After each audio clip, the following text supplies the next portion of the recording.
प्यारे बच्चों, कैसे हो आप। आशा मैं करता हूँ कि आप सभी ठीक हो गए।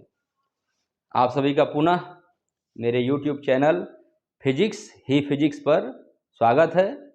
मैं भोलेनाथ प्रसाद आप सभी का स्वागत करता हूँ और आप सभी को धन्यवाद देता हूँ कि एक दिनों के मेरे एक छोटे से वीडियो को आप सभी लोगों ने इतना पसंद किया, उसके लिए धन्यवाद। जो लोग भी मेरे चैनल पर नए हैं उन सभी से अनुरोध है कि कृपया वो मेरे चैनल को सब्सक्राइब कर लें आज ही। अगर मुझे मेरा वीडियो पसंद आता है तो उसे लाइक करें और लोग को भी शेयर करें। तो जैसा बच्चों मैंने कल आप सभी को बताया था कि कल से मैं वो शॉर्ट कोर्सेस शुरू कर रहा हूँ जिसकी सहायता से आने वाले 10 दिनों में जो भी आपकी बोर्ड परीक्षाएं होनी हैं उसमें काफ़ी कुछ मदद मिल सके और आप सभी अच्छे नंबर से पास हो सकें। तो हमारा जो पहला यूनिट है वो यूनिट का नाम है मात्रक और विमाएं, यूनिट एंड डायमेंशन। और हम लोग क्वेश्चंस पे आने के पहले सबसे पहले जो बेसिक चीज़ें हैं कि वो तो हम सभी को कम से कम आनी ही चाहिए कि हम लोग जो पढ़ाई करने चाह रहे हैं, जो पढ़ाई हम लोग करने जा रहे हैं उसकी परिभाषा हम लोग पढ़ने जा रहे हैं भौतिक विज्ञान। तो भौतिक विज्ञान की परिभाषा क्या है? भौतिक विज्ञान विज्ञान की वह शाखा जिसके अंतर्गत हम प्रकृति मीन्स की नेचर और प्राकृतिक घटनाओं यानी कि नेचुरल फेनामेना का अध्ययन करते हैं। विज्ञान की इस शाखा को हम कहते हैं भौतिक विज्ञान। तो आप लोग यहाँ पर एक बात समझ लो, प्रकृति का मतलब क्या है कि नेचर में वो सारी चीजें जिसको कि हम भौतिक रूप से देख पाते हैं, समझ पाते हैं, तो वो प्रकृति हमारा हो गया।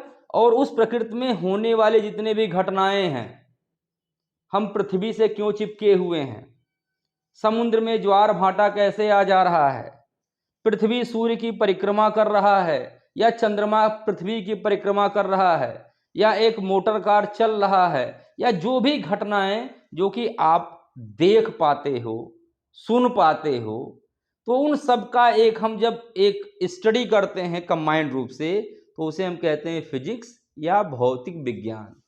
बहुत जगह आप लोगों ने यह भी देखा होगा कि ऊर्जा और उसकी अन्योन क्रियाओं का अध्ययन, तो वो भी सही है, वही भौतिक विज्ञान है।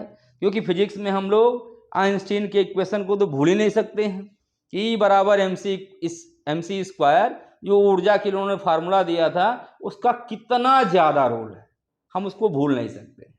तो हमें वो भी अध्ययन करना है। तो ऊर्जा, उसके अन्योन क्रियाओं का अध्ययन हो गया, पदार्थ के ऊपर ऊर्जा का अध्ययन हो गया। हम जो कुछ भी ये काम करने जा रहे हैं वो सारा ही कुछ आता है फिजिक्स के अंतर्गत। और आप लोग तो इंजीनियरिंग के जो छात्र हैं, आप ये मान लो कि आपकी इंजीनियरिंग का बेस ही फिजिक्स है। जिसको फिजिक्स आ गई वो आधा इंजीनियर पहले ही बन जाएगा, और बाकी बनने के लिए आप थोड़ा थोड़ा काम करोगे तो आप बहुत अच्छे इंजीनियर बन करके इस देश की सेवा कर सकते हैं। दूसरा चीज आता है भौतिक राशि, फिजिकल क्वांटिटीज या भौतिक राशि। इसका नाम आप बार बार सुनते हो, जैसे आप 11वीं क्लास में एंट्री करते हो या डिप्लोमा में जाते हो या BSc करने जाते हो या कुछ भी आप कोई पढ़ाई, आप नीट की JEE की तैयारी करने जाते हो, तो ये वर्ड बार बार आता है फिजिकल क्वांटिटी, भौतिक राशि, फिजिकल क्वांटिटी, भौतिक राशि। मतलब क्या है इसका कि अगर आप कोई घटना देख रहे हो तो अगर हम उसका मेजरमेंट कर सकते हैं, अगर हम उसको माप सकते हैं, तो कोई भी ऐसी राशि, कोई भी ऐसी क्वांटिटी जिसका कि हम मेजरमेंट कर सकें, जिसको कि हम माप सकें, ऐसी राशि को हम कहते हैं भौतिक राशि या फिजिकल क्वांटिटीज। जैसे सपोज कर लो आप कि आप अपने कॉलेज में बैठे हुए हो और आपसे कहा जाए कि भाई कॉलेज के गेट तक आपको जाना है। अब कॉलेज के गेट तक आपको जाना है तो क्या करना पड़ेगा? आप उठोगे पैदल या साइकिल से या बाइक से या जिस भी तरह से। वैसे कॉलेज में जाना तो आप पैदल ही जाओगे, साइकिल और बाइसिकल मोटर गाड़ी से तो जाने वाले नहीं हो। तो आप क्या करोगे? एक रास्ता तय करोगे, एक रास्ता तय करोगे। अगर उस रास्ते को हम एक नाम दे दें कि आपने कितना रास्ता तय किया है, तो वो नाम आता है, जैसे आपने कह दिया लंबाई या दूरी। तो हम चूंकि उस रास्ते को माप सकते हैं तो हम लंबाई या दूरी को कहेंगे ये भौतिक राशि है। अब बात करेंगे कि भाई हमको गेट तक जाना है, या हमको प्लेग्राउंड तक जाना है, या हमको साइकिल स्टैंड तक जाना है। तो अगर हम इन तीनों जगहों पे जाएंगे तो हम ये पाएंगे कि हमारे द्वारा चली गई दूरी अलग अलग हो रही है। अब एक समस्या आ गई कि भाई अलग अलग हो रही है, लेकिन हम चूंकि एक हमने इसको भौतिक राशि का नाप दिया है तो हमको इसको मापना भी पड़ेगा, हमको इसका मेजरमेंट करना पड़ेगा। तो अगर मेजरमेंट करना है तो हम क्या कहेंगे कि किसी भौतिक राशि को मापने के लिए एक हम निश्चित पैमाना बनाएंगे, एक हम स्केल डिजाइन करेंगे कि अगर हमने एक दूरी को माप लिया है तो दूरी को मापने के लिए पैमाने कई बनाए गए हैं, जिसका जो मेन पैमाना निकल के आता है मीटर। बड़ा वाला करोगे तो किलोमीटर, और बड़ा करोगे तो और बड़ा मीटर होगा, बहुत बड़ा करोगे तो प्रकाश वर्ष हो जाएगा, छोटा करोगे तो मिलीमीटर, सेंटीमीटर, तमाम तरह के मीटर आपको मिल जाएंगे। तो ये सब के सब क्या है, एक निश्चित पैमाने के आधार पर बनाए गए हैं, एक निश्चित पैमाना इन सभी का है। तो उस पैमाने का जो मानक होता है उस मानक को हम कहते हैं मूल मात्रक। पैमाने को हम कहते हैं मूल मात्रक। तो जितने भी तरह की भौतिक राशियां हैं सभी को मापने का एक निश्चित पैमाना बना हुआ है और उन सारे पैमाने को हम बोलते हैं मूल मात्रक। तो आप लोगों ने चूंकि पढ़ रखा होगा या पढ़ रहे होंगे कि कितने तरह की भौतिक राशियां हैं, तो आप लोगों ने शायद पढ़ा होगा, सबको याद भी होगा कि 7 तरह की भौतिक राशियां होती हैं। क्रम से गिनाया जाए, लंबाई, द्रव्यमान, समय, विद्युत धारा, पदार्थ की मात्रा, ताप, ज्योति तीव्रता, 7 तरह की मूल राशियां होती हैं और इन सातों को मापने के लिए 7 मूल मात्रक होते हैं। जैसे आपका हो गया metre, kilogram, second, ampere, candela, और क्या चीज है भाई, केल्विन, मोल, ये इनके मूल मात्रक हैं। तो बड़ा लफड़ा है, थोड़ा सा लफड़ा ये है थोड़ा सा कि जो मूल मात्रक हैं उनके नाम बड़े लंबे लंबे टाइप के हैं, जैसे किलोग्राम, मीटर, सेकेंड, एम्पियर।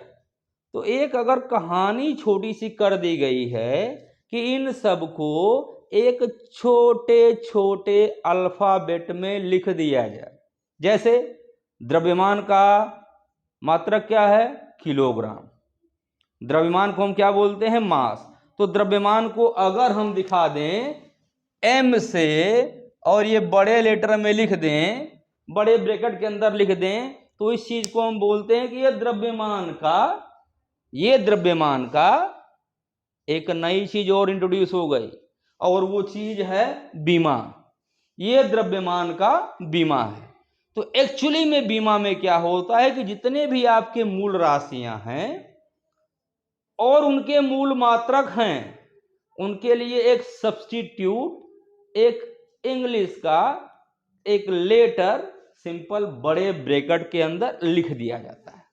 लेकिन अगर आप लोगों ने इन राशियों के बारे में पढ़ा होगा, भौतिक राशियों के बारे में, तो आप लोगों ने भी पढ़ा होगा कि कुछ भौतिक राशियां मूल राशियां होती हैं, कुछ पूरक राशियां होती हैं और कुछ व्युत्पन्न राशियां होती हैं। तो पूरक राशियों में तो भाई केवल 2 ही हैं, एक कोण है और एक घन कोण है। कोण के लिए मात्रक होता है रेडियन, घन कोण के लिए मात्रक होता है स्टेरेडियन। लेकिन जब आप व्युत्पन्न राशियों की बात करते हो तो व्युत्पन्न राशियों में आप समझ जाओ कि जितने भी चैप्टर पढ़ने जाओगे आपको हर चैप्टर में 2, 4, 10 व्युत्पन्न राशियां मिल जाएंगी। जैसे आप मान लो कि एक व्युत्पन्न राशि है क्षेत्रफल। क्षेत्रफल बराबर क्या होता है, लंबाई गुणे चौड़ाई, यानी कि लंबाई का 2 बार गुणा।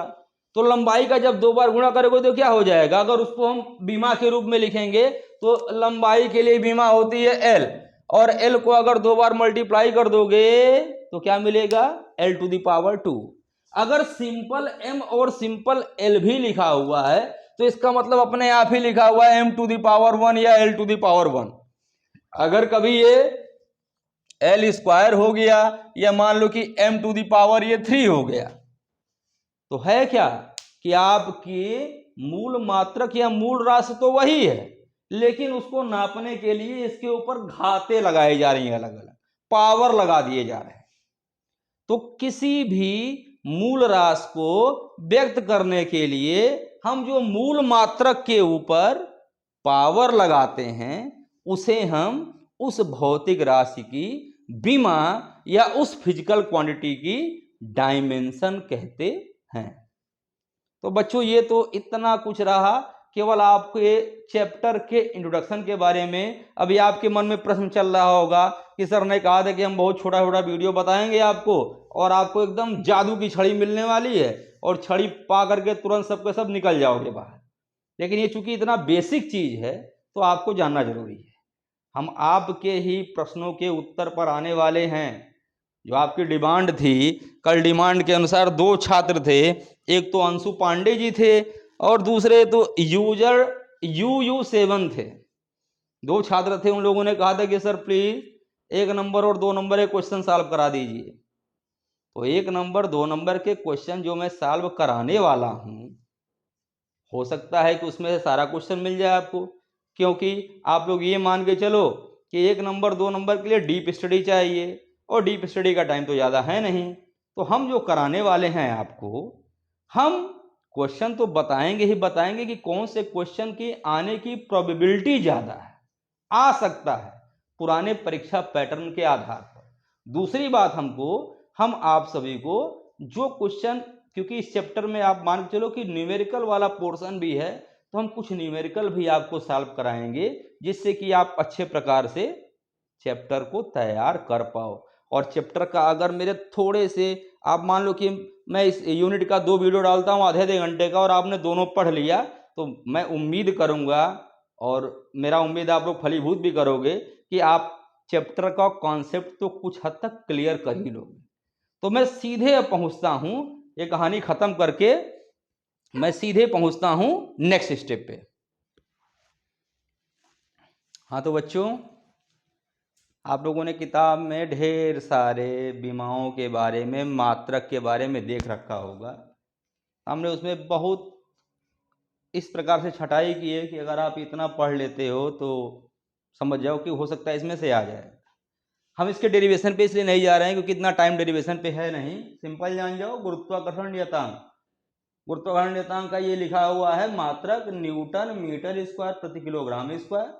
इसकी बीमा है m to the power -1 l to the power 3 t to the power -2। बीमा लिखते हैं किसमें? बड़े वाले ब्रैकेट में। तो बड़ा ब्रैकेट लगाना कभी मत भूलना, नहीं तो ये क्लियर नहीं होगा कि आपने मात्रक लिखा है कि बीमा लिखा है। तो बीमा लिखना है तो बड़े ब्रैकेट के अंदर बंद करना है। नेक्स्ट राशि है आपकी यंग प्रत्यास्थता गुणांक, मात्रक न्यूटन पर मीटर स्क्वायर, बीमा ml to the power -1 t to the power -2। Next बल आघूर्ण यानी कि टार्क, टार्क का होता है न्यूटन इंटू मीटर। और पूछे कि टार्क का फार्मूला क्या होगा, तो टार्क का फार्मूला क्या होता है बेटा?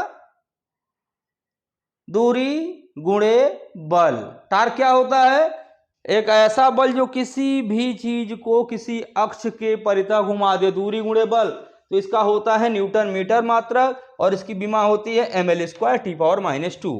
सिंपल है, बीमा निकालना है। अगर आपको सूत्र पता है, आप नहीं याद कर पाए हो, रट्टा नहीं मार पाए हो, कोई बात नहीं, सूत्र रखो और उस सूत्र की तोड़ाई तब तक करो जब तक कि मूल राशि में ना हो जाए। मूल राशि में जैसे आप कन्वर्ट कर ले जाओगे, सारी मूल राशियों के सिंबल को रख दो, बीमा निकल जाएगी। टाइम नहीं है, समझ में नहीं आता है, फार्मूला नहीं आया होता है, कोई बात नहीं है, इतने तो आप याद कर सकते हो, इतना तो टाइम आपके पास में होगा ही होगा। नेक्स्ट है श्यानता गुणांक। श्यानता गुणांक विस्कोसिटी, कोफिशिएंट ऑफ विस्कोसिटी, मात्रक किलोग्राम प्रति मीटर सेकेंड, बीमा ml to the power -1 t to the power -1। Next विशिष्ट ऊष्मा लेटेंट हीट, मात्रक जूल प्रति किग्रा केल्विन, किग्रा मीन्स की किलोग्राम, बीमा l square t to the power -2 theta to the power -1। Next ऊष्माधारिता, मात्रक जूल प्रति केल्विन, बीमा ml square t power -2 theta to the power -1।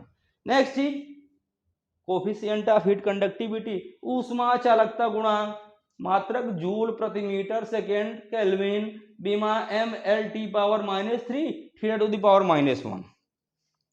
कहोगे कि सर बड़ा जल्दी जल्दी बताते चले जा रहे हैं, इसलिए बता रहे हैं ना कि ये जब ये साफ हो जाएगा तो कम से कम मेरी बोली भी रिकॉर्डिंग सुने रहोगे तो देख के लिख सकते हो, अगर यहाँ से लिख नहीं पाए तो। क्योंकि कुछ लोग तो इतने आलसी होते हैं कि इन राशियों के नाम पता है ना तो किताब पलट के इनकी बीमा और मात्रा ढूंढेंगे भी नहीं, उनके लिए बोल रहा हूँ खाली।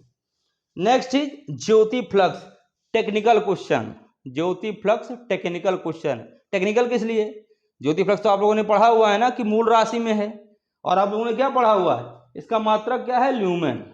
अब इसकी बीमा की बात आएगी तो कहोगे तो इसकी बीमा पढ़े ही नहीं है हम। सीडी दिखाते हो कैंडिला के लिए, केवल इसकी बीमा क्या है, m⁻0 L⁻0 CD। अगर m⁻0 L⁻0 नहीं भी लिखा आपने, CD लिख दिया ना तभी भी काम चल जाएगा। ध्यान में रखना इस चीज को। नेक्स्ट, विद्युत विभव मात्रक जूल प्रति कूलम बीमा mL² T⁻³ A⁻⁻1। And last one is Stefan नियतांक, स्टीफन कांस्टेंट जूल प्रति metre square second kelvin to the power 4 और बीमा mT⁻³ theta two the power -4। फटाफट इसका स्क्रीनशॉट ले लेना और लेने के बाद में चाहो तो सेव कर लेना, जो लोग अभी तक याद नहीं कर पाए हों। जो याद कर पाए हों उनके लिए तो बड़ी अच्छी बात है। हाँ तो बच्चा लोग, 4 प्रश्न यहां पर लिखे हुए हैं, जो कि 4 प्रश्न ये बीमा वाले चैप्टर के काफी कॉन्सेप्ट को क्लियर कर देंगे आपको।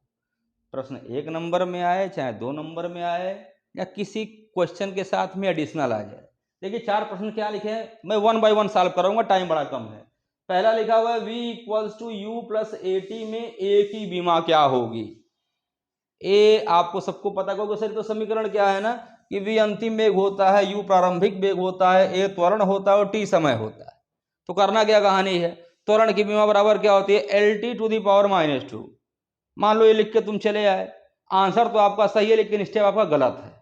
स्टेप सही कैसे होगा कि आपको इसको बीमीय विधि से सॉल्व करना है। उत्तर देखते जाओ फटाफट नीचे। उत्तर नंबर 1, आंसर नंबर 1 क्या लिखा है भाई, V = U + AT।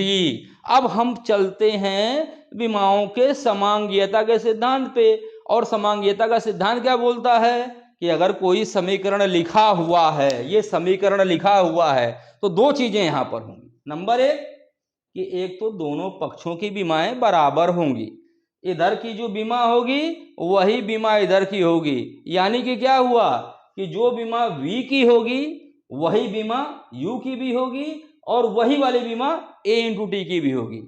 समांगीयता के सिद्धांत में एक और बात कही गई है कि समान बीमाओं वाली भौतिक राशियों को ही केवल हम जोड़ या घटा सकते हैं। अगर U में AT को जोड़ा गया है, इसका मतलब क्या हुआ कि दोनों की भौतिक राशियां, दोनों के बीमाएं बराबर होंगी। तो हम ये कह सकते हैं, हमें क्या निकालना है, A की बीमा, त्वरण की बीमा। तो हम इसको बोल सकते हैं कि V की बीमा बराबर होगी A⁻T की बीमा के। ऐसे करना, ये नहीं सीधे लिख दो कि A की बीमा बराबर LT⁻², सीधे नहीं, कतई नहीं, गलत। AT की बीमा, तो A की बीमा जो होगी ये हो जाएगी V/T की बीमा। क्लियर। V की बीमा क्या होती है, V क्या होता है, वेग। वेग प्रारंभिक हो या अंतिम हो या कोई और भी हो, नो प्रॉब्लम। V की बीमा कितनी होती है बेटा, LT⁻⁻1। और स्मॉल t की समय है t, t को ऊपर ले जाओ तो क्या हो जाएगा, LT⁻²। तो आप इस मेथड से लगाओगे, A की बीमा बराबर हो जाएगा LT⁻²। क्लियर। एक बार देख लेना। और नेक्स्ट क्वेश्चन मिटा रहा हूं मैं, हम इसको लिख देते हैं answer 2। F = A + B × x² में नियतांक है ए और बी की बीमा निकालना है हमको। और एफ यहां पर बल दिया हुआ, लिखा मैंने नहीं है, जगह कम था, और एक्स लिखा हुआ है दूरी। तो हमें इस समीकरण में ए और बी की बीमा बतानी है। अब कहानी वही पहले वाली ही है। हमने क्या बताया था कि यह समीकरण लिखा है एफ बराबर A plus B into X square. तो क्या कहानी है कि जो बीमा इस एफ की होगी वही बीमा इस ए की भी होगी, और वही बीमा बी इंटू एक्स स्क्वायर की भी होगी। तो हम लिख सकते हैं ए की बीमा बराबर एफ की, और बच्चा लोग एफ क्या है? बल। बल की बीमा mL/(T⁻²). Second step, b into X square की बीमा बराबर फिर से वही f की बीमा। तो b की बीमा बराबर f बटे एक्स स्क्वायर की बीमा। f की बीमा क्या है बेटा? mL/(T⁻²). और x मीन्स विस्थापन। विस्थापन मीन्स चली गई दूरी जो होती है ना, उसके प्रारंभिक और अंतिम बिंदु के बीच की न्यूनतम दूरी। कुल दूरी नहीं कि एक बार पूरब गए, एक बार पश्चिम गए, एक बार उत्तर गए, एक बार दक्षिण गए, ऐसा नहीं। जो जितनी भी तुम पाथ तय कर लो, प्रारंभिक और अंतिम बिंदु के बीच की न्यूनतम दूरी को विस्थापन कहते हैं। तो ये हो जाएगा एल स्क्वायर। एक एल से एक एल उड़ गया आपका, तो बचा क्या?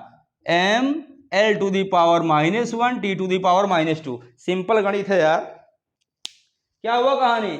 ये एल स्क्वायर ऊपर गया, L⁻1 पहले से था, तो 1 - 2 क्या हो गया? -1। बाकी mt में कोई चेंज थोड़ा ना हुआ। mL⁻1 T⁻²।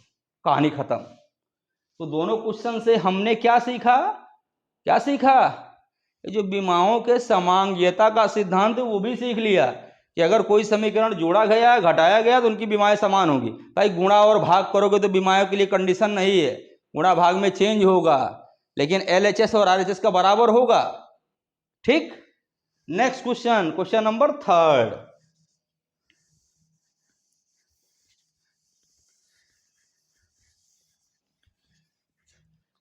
क्वेश्चन नंबर 3, थोड़ा सा कहानी चेंज कर दिया गया है। क्या क्वेश्चन दिया गया भाई? x बराबर a sin AT plus cos BY। आप लोगों ने सरल आवर्त गति के बारे में अगर सुना होगा तो कुछ समीकरण ऐसा ही होता है, x बराबर a sin AT plus cos BY में किसका? यहां पर फिर से कांस्टेंट वही आ रहा, बार बार लफड़ा। a और b कांस्टेंट है, इनकी बीमा बतानी है। ठीक। लेकिन और कंडीशन क्या कही गई है कि भैया t क्या है यहां पर? समय, और y क्या है यहां पर? विस्थापन। और a आप जान जाओ कि ये होता है आयाम होता है, इससे मतलब नहीं। हमको निकालना है कि a की बीमा क्या होगी और यहां निकालना b की बीमा क्या होगी। तो कॉन्सेप्ट थोड़ा सा इन्वॉल्व यहां पे है। कॉन्सेप्ट क्या है?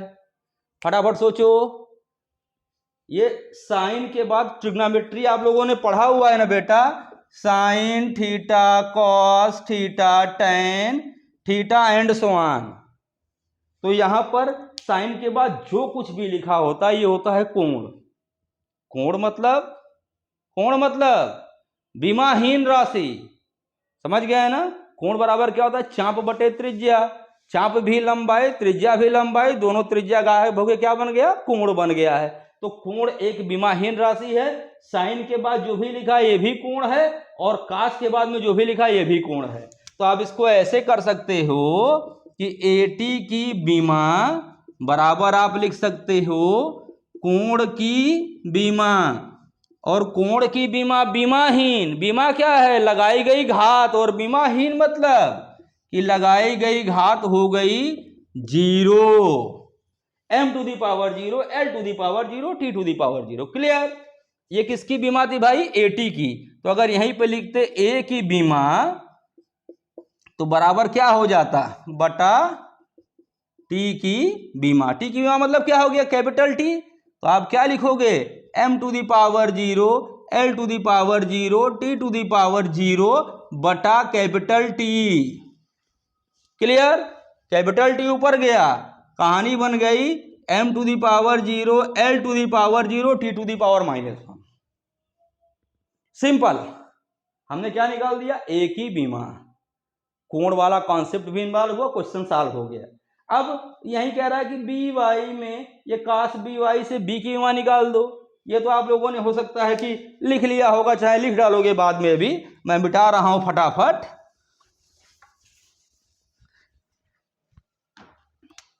तो आप लिख सकते हो भाई बी वाई की बीमा बराबर फिर से वही क्या है?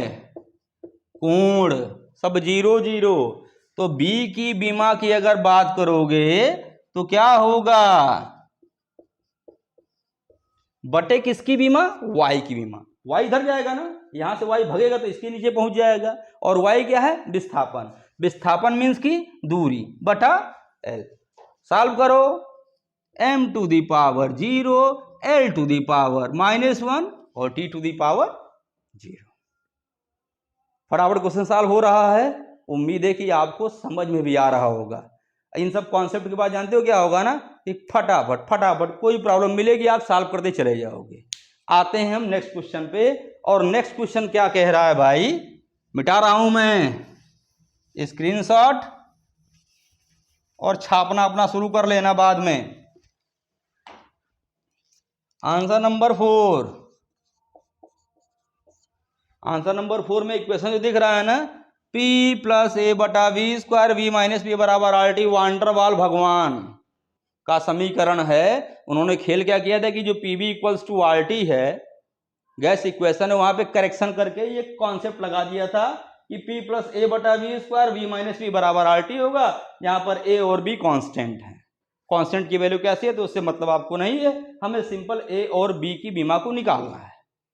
तो फिर से वही कहानी, कॉन्सेप्ट तो वही है कि अगर दो चीजों को जोड़ा गया है, घटाया गया है, बराबर किया गया है तो दोनों की बीमाएं समान होंगी। हमें क्या करना है? ए का निकालना है। और ये ए बटा वी स्क्वायर किस में जुड़ा है? पी में। तो हम लिख सकते हैं कि भाई पी की बीमा बराबर ए बटा वी स्क्वायर की बीमा।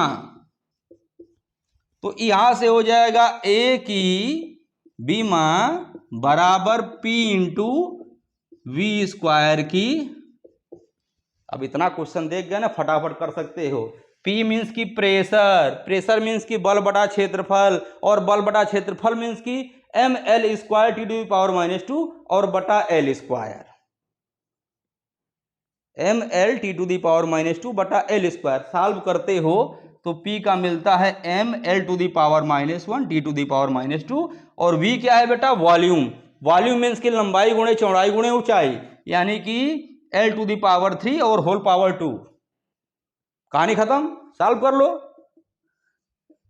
m L to the power 3 और into 2 L to the power 6, L to the power 6 L to the power -1 L to the power 5 T to the power. निकल गया। सिंपल क्या कहानी निकली कि भाई P में a बटा वी स्क्वायर जोड़ा गया है, तो जो P की बीमा होगी वही a बटा वी स्क्वायर की बीमा होगी। दोनों को इक्वेट करोगे तो a की बीमा कैसे निकल गई? आपने सॉल्व कर लिया। सिंपल। अब इसी के आधार पे अगर आपको सीधे लिखना हो ना कि V की बीमा क्या होगी भाई, तो ये किसकी होगी? V की बीमा हो जाए कैपिटल V क्या है? वॉल्यूम। वॉल्यूम क्या है? L to the power 3।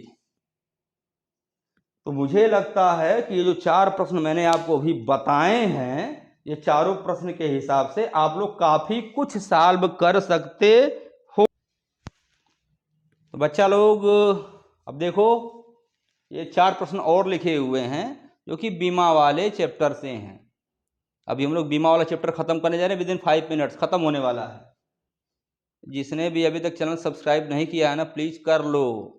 Fast चल रहा है सब कुछ, फास्ट फास्ट आप भी काम कर लो।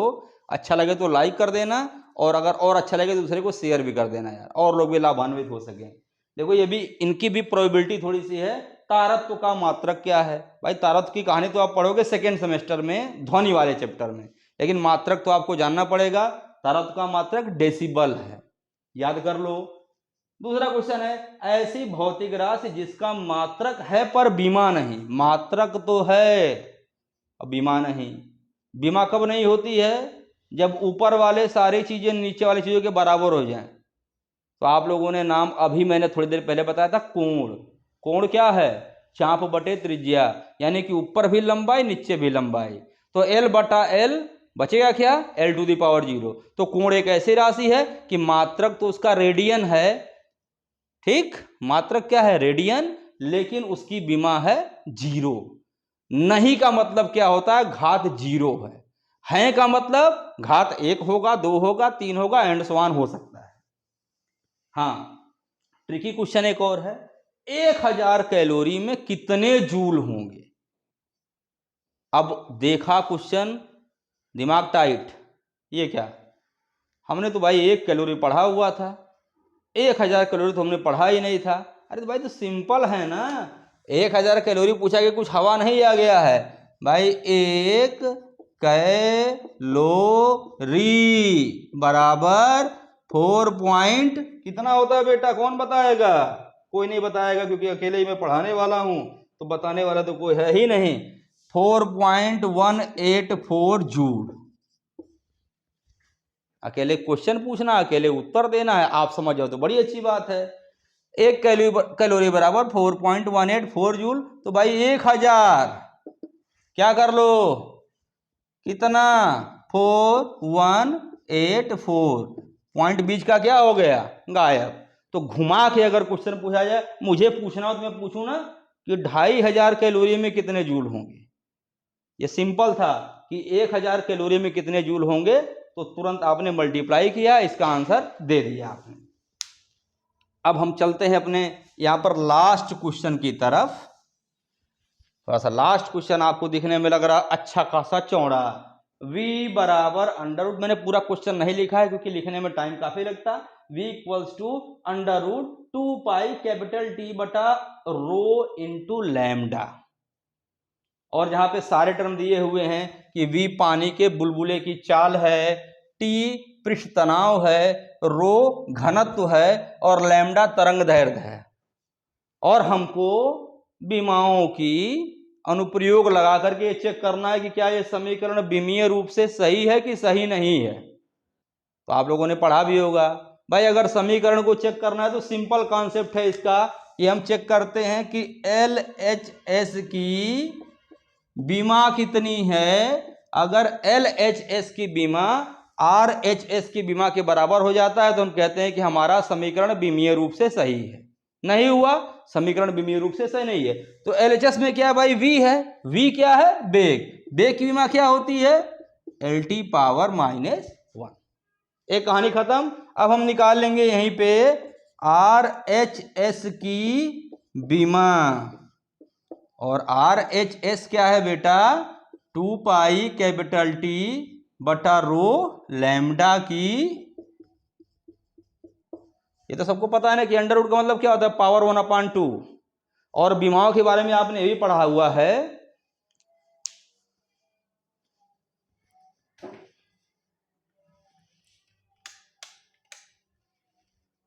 और बीमाओं के बारे में आप लोगों ने ये भी पढ़ा हुआ है कि कांस्टेंट टर्म की बीमा नहीं होती है। लाइट कट गई थोड़ा सा इसलिए अंधेरा हो गया था, उसको मैं डिलीट भी नहीं करने वाला हूं, मेरा लाइव के बाद डिलीट नहीं होता है। तो आप 2 पाई पावर इसकी बीमा होगी ही नहीं। टी क्या है बेटा? पृष्ठ तनाव। पृष्ठ तनाव मतलब क्या होता है? बल बटा लंबाई। तो इसकी बीमा होती है m लंबाई mt टू दी पावर -2। और ये पावर आप लिख सकते हो, चाहो तो 1/2 या मत लिखो अभी। रो क्या है? घनत्व। घनत्व की बीमा क्या होती है? घनत्व बराबर होता है द्रव्यमान बटे आयतन। तो इसका होता है m l to the power -3। और फिर हो गया लास्ट में आ गया लैम्डा। लैम्डा है तरंग दैर्घ्य। तरंग दैर्घ्य मीन्स होता है लंबाई, और लंबाई की बीमा कितनी होगी? कैपिटल है। अब यहां पे चाहो आप तो एक बड़ा सा ब्रैकेट लगा के लिख दो पावर 1/2। सॉल्व कर लो, देखो कहानी खत्म हो जाएगी भाई। m से m तो कैंसिल हो गया, और आप देख सकते हो कि यहाँ पर l टू दी पावर -3 है, यहाँ पर l है, तो ये l टू दी पावर -2 हो जाएगा। l टू दी पावर -2 को जब ऊपर लेके जाओगे तो ये हो जाएगा l² और t टू दी पावर हो जाएगा -2 और होल पावर हो जाएगा बेटा 1/2। अंदर ला दोगे पावर तो ये मिलेगा आपको lt टू दी पावर भाई पावर 2 1/2 से कैंसिल होके 1 बचा, -2 भी कट के आपका -1 बचा, तो ये आ गया lt to the power -1। LHS की विमा थी lt पावर -1 और RHS की विमा होगी lt पावर -1, दोनों तरफ की विमाएं बराबर हो गई, तो ये समीकरण हमारा बीमीय रूप से सही हो गया। तो अब ये बीमा वाला चैप्टर खत्म। अब तो सब्सक्राइब कर दो भाई। नेक्स्ट एक चीज और आप पढ़ लेना ध्यान से कि ये बीमाओं के अनुप्रयोग की सीमाएं क्या हैं।